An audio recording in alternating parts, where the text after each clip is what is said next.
What's up guys, welcome back to John Major Drums and to the start of my top 10 series. Insert cool graphic here.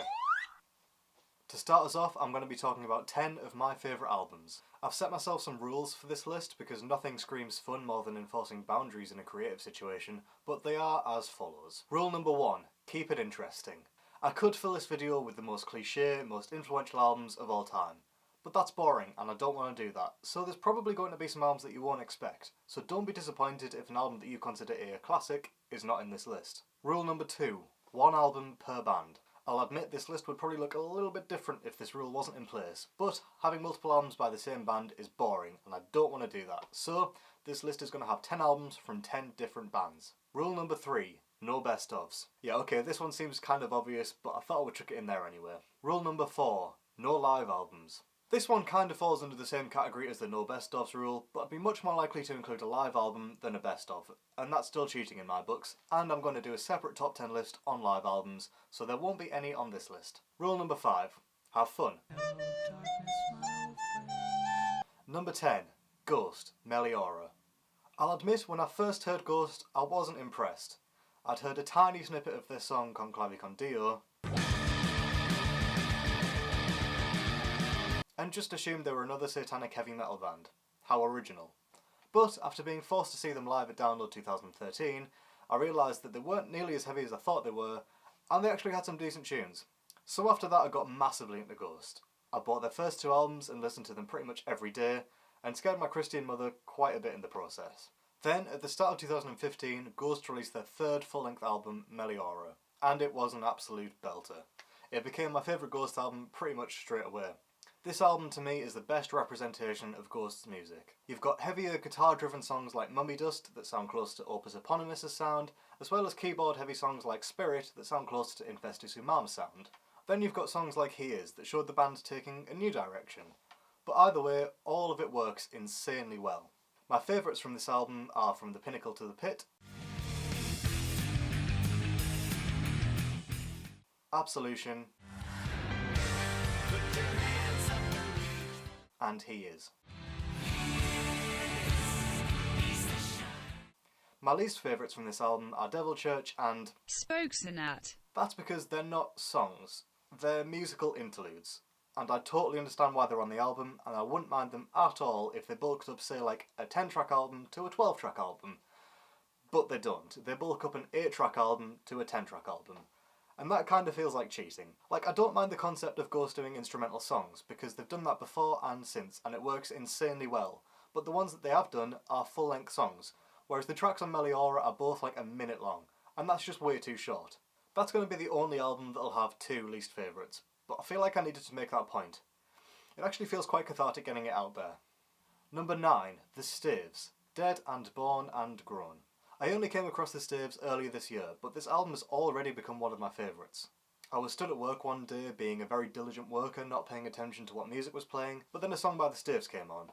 Maybe I took notice because, working in a rock bar, you can imagine most of the songs that get played there are a lot heavier, but I'm pretty sure it was more to do with how perfectly perfect the vocals are, while still managing to sound natural. There's just something about the blood harmony in this band that really stands out to me. It's a shame because I've kinda struggled to get into their other albums. If I Was is really good on the whole, but the arrangement on a couple of the tracks just kinda let it down for me.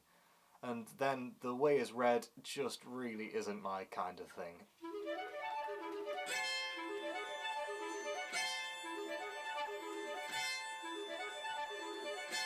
But Dead and Born and Grown really is my kind of thing. It's just stunning, their voices really are incredible, and this album is just a masterclass on harmonies. My favourites on this album are Wisely and Slow, Tender woman, The Motherlode, raised up the dagger. and Mexico.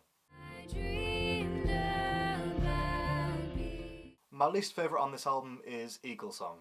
It's good, but it's not let's make it 7 minutes long good. Number 8, The Union, self-titled. I discovered The Union thanks to Classic Rock magazine. For a couple of months in a row in early 2010, the back cover had this advert that had Pete Shoulder from Winterville and Luke Morley from Thunder stood with some amp that I just didn't really care about. But for some reason, that image stuck in my head, and when I went to Sonisphere that year, one of the bands that I made the effort to see was The Union.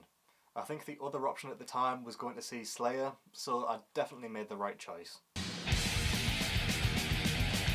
The Union were a solid mix of bluesy rock and acoustic tracks, with some country and bluegrass thrown in for good measure, and at the time I was all about that kind of thing. I got to see them live about 8 times in 4 years, and even went down to their recording studio to watch them record their third album as part of the Kickstarter campaign. But for me, their first album will always be my favourite. On their second album, Siren Song, I love the rockier tracks, but I'm not so keen on the acoustic tracks. And then on their third album, The World Is Yours, I absolutely adore the acoustic tracks, but I'm not so keen on some of the rockier tracks. Whereas on the first album, they just got everything right. My favourites on this album are Come Rain, Come Shine, Black Monday, and Lilies. My least favourite is This Time Next Year. It's a little bit cheesy, but it was a charity single, so we'll let them off. Number 7, Motion City Soundtrack, Even If It Kills Me. I sort of hate myself for the fact this album's on this list. I feel like a proper teenage emo whopper for including this, and the worst part is I only discovered this album this year. I have Mr. Stevie Stoker to thank for my love of this album. Whenever he would get tired driving back from wherever in the arse end of nowhere our gig was, he would occasionally stick on Motion City Soundtrack to try and wake himself up. And I used to hate it every single time he did. I just thought they were rubbish. Eventually I came around to songs like Everything Is Alright and a couple of others from Commit This to Memory, but I was still pretty selective about the songs that I liked. Then, one rainy day at like 5 o'clock in the morning on our way to Swindon, Stevie decided to put on Fell in Love Without You. And in my stupidly tired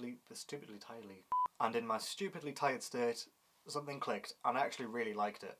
A few weeks later, we ended up playing some shows in Lindos. We had a few days in between each show where we could essentially just kind of lounge about, swim in the hotel pool, and eat loads of kebabs. It was a really tough time. Anyway, on one of the days, I decided to try and listen to Even If It Kills Me. I decided I would just kind of skip through any tracks that I wasn't keen on and see if there was any that I actually liked. So I got through the entire album without skipping any of the tracks, and realised this album is just belter after belter. Pretty much every single song on this album is a little bit cliché, but it's just that good that it works.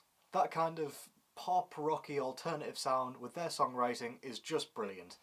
But for me, it's the drums that take this album to the next level. Tony Thaxton is an immense drummer, and this album really shows him off. Every song has its own interesting, energy-filled drum part, and everything he does really complements what the other players are doing. He knows how to fill spaces that need filling, but he also knows when to hold it back. All in all, he serves these songs incredibly well. My favourites on this album are Broken Heart, Even If It Kills Me, and Antonia. My least favourite on this album is probably The Conversation. I still think it's a great song and it definitely works within the context of the album, but I can't help but think that it would have been even better if everything was just at that high energy level. Number 6, Andrew WK, I Get Wet. Remember T4? It was the teeny broadcasting slot on Channel 4 that was essentially just reruns of 90210 and Friends. And for quite a few years, they ran a festival called T4 on the Beach that mainly featured whatever pop bands were in the charts that year. In 2010, the advert for the festival featured all of the T4 presenters all playing this upbeat rock song. It seemed like they were doing a great job until one of the crew members accidentally pulls out a cable to reveal that they were miming to the song and they couldn't play their instruments at all. Haha, funny joke. To be fair, it was a pretty accurate representation of half the bands they had on at that festival. Anyway, the song that the presenters were miming along to was none other than Party Hard by Andrew WK.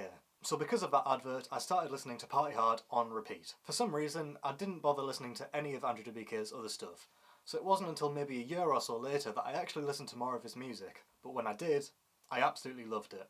I Get Wet is full of upbeat, jovial, feel-good anthems. Some might say that it all sounds the same, but I think it's one of the album's strengths. You know exactly what you're going to get with this album.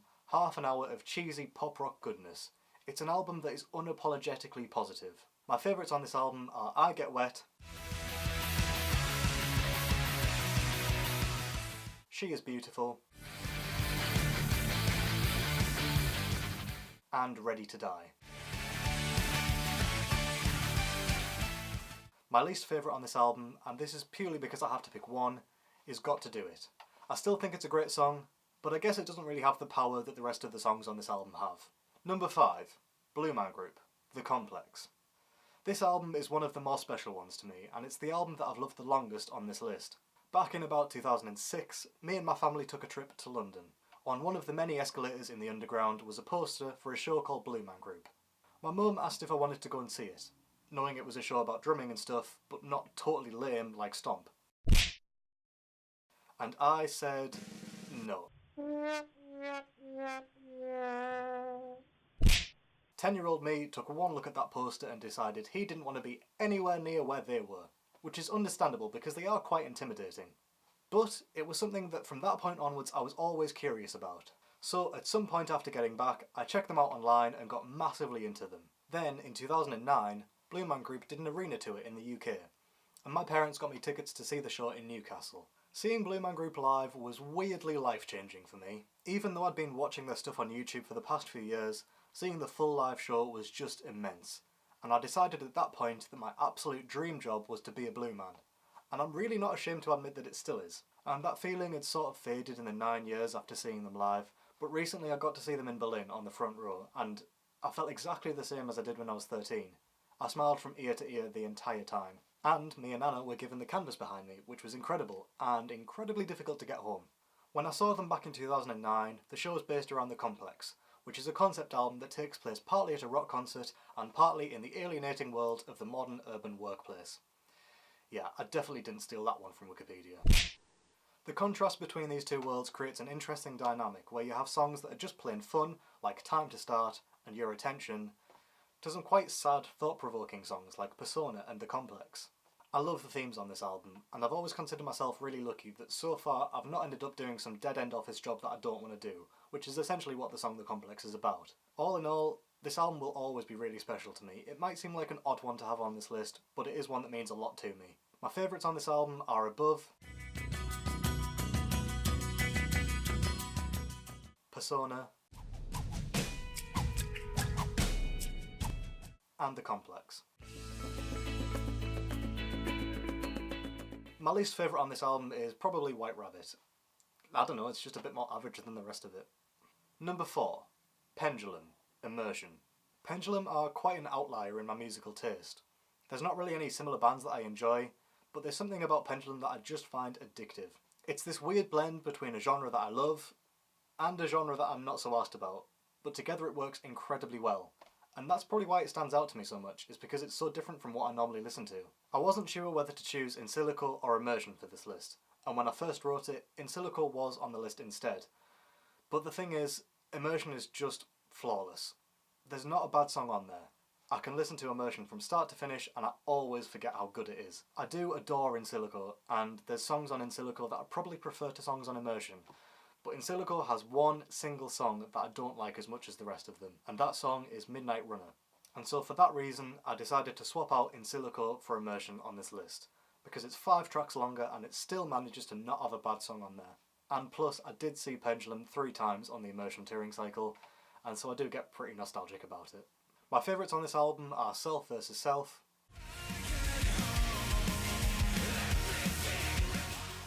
Witchcraft, and Encoder. My least favourite on this album is probably Comprachicos, and it's not because it's a bad song, I just don't think it's maybe as strong as the rest of the tracks on the album. Number 3. The Temperance Movement, A Deeper Cut. Alright, here's the thing. I proper love the Temperance Movement. They're just great. I remember them being nominated for Best New Band at the Classic Rock Roll of Honour Awards back in 2013, before their first album was even released. And I voted for them purely because I liked the name. I was like, that is a cool band name, they get my vote. I'd not listened to a single note they'd ever played together. So after I voted, I went and listened to their EP on Spotify, and it confirmed that, yep, they're a cool band. I got to see them live for the first time just after their debut album came out, and for the first few songs I was actually pretty put off, because it looked like their singer, Phil Campbell, no, not that Phil Campbell, looked like he was off his face on something. The way he was dancing about, he had sunglasses on, it was all pretty sketchy, but then after the first few songs, he took off his sunglasses and spoke for the first time, and he sounded like a genuinely humble and really nice guy, and so at that point I realised that he wasn't off his face on something, he was just a little bit insane, which is great.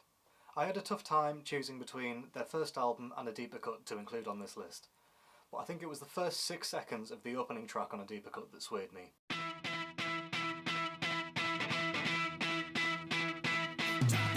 Paul Sayer has more swagger in his pinky than most players do in their entire existence. But the thing is, the entire band do, and they are just lashing it about on this album like it's nothing. If you can get through one track on this album without wanting to nod your head, tap your feet, or just straight up dance about like a madman, there is something wrong with you. My favourites on this album are The Wonders We've Seen, You look just like me. Built-in Forgetter, Sister Mercy, you take me high. and Caught in the Middle. My God said, you and love. My least favourite on this album is probably Children. I have to pick one, and this one happens to be one of the softer songs from the album. Ah well. Number 2. Pink Floyd, The Wall. I was introduced to Pink Floyd by my Year 10 drama teacher. Yep, that's right, I took drama as a GCSE. She did some exercise one day where we had to listen to a piece of music and write down our feelings about it. But the song that she played was Time by Pink Floyd, so my feelings towards it was something along the lines of, this song is mint. So that night, rather than do all the homework that I had piled up, I decided to listen to more Pink Floyd. I'd remembered seeing an article in Classic Rock magazine about Roger Waters playing this album, The Wall, live, and it looked pretty interesting, so I found a YouTube video of that and stuck it on. And from song 1, it blew my mind.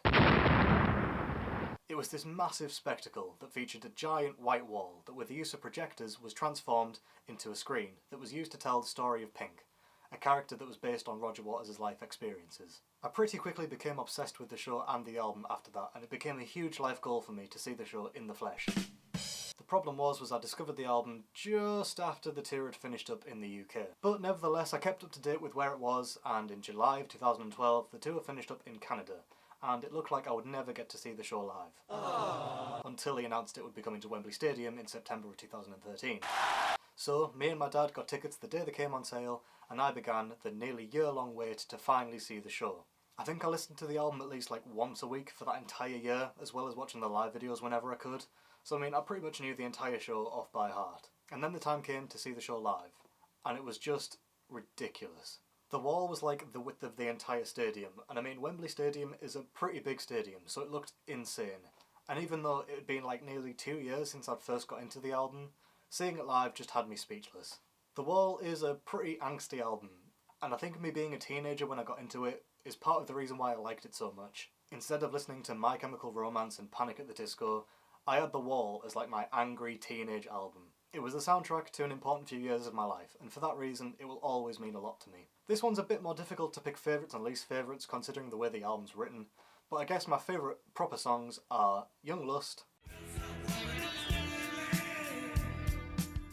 Run Like Hell, and Comfortably Numb, which I'm pretty sure is the only properly cliché song on this list.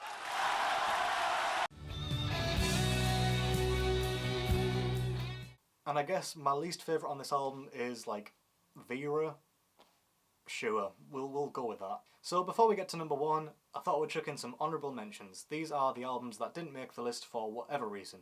But anyway, they are Led Zeppelin 1 and 2, Pendulum, In Silico, AC/DC, Highway to Hell, Priestess, Hello Master, Biffy Clyro, Ellipsis, Only Revolutions, and Puzzle. Lordi, The Arocalypse, Terazas, The Varangian Way, Monster Truck, Furiosity, Tom Petty, Wildflowers, The Temperance Movement, self-titled, The Darkness, Permission to Land, Gua, Lust in Space. So, there you have it, but now it's time for number 1.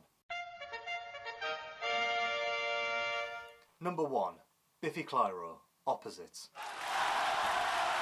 If you know me, this one probably won't have been much of a surprise. Back in like 2010, my sister used to play the song Mountains on her phone all the time, and I hated it.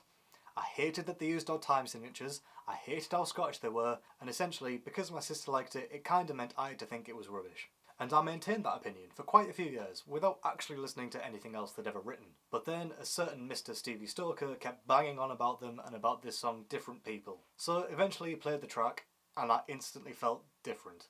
It was actually pretty difficult to hold back the tears, but I had no idea why it made me feel so emotional. So I was like, maybe I like Biffy Clyro now, that's new. And I decided to try out more of the album. And I didn't like it. I don't really know why I didn't like it, but I just didn't feel that same connection that I did with different people. But then, slowly, song by song, they started to make sense. But when I started to like the songs, I didn't just like them. I became obsessed with each one individually, and I would listen to them on repeat for days, and then I'd move on to the next one. It started with Black Chandelier, then Sounds Like Balloons, and before I knew it, I just liked all of the tracks on the album. Then I had exactly the same experience with Ellipsis, Only Revolutions, and Puzzle. It was weird. It's bizarre to me that for the vast majority of Biffy's songs, I've not liked them on first listen, but now, at least from Puzzle onwards, there's not a song by them that I don't adore.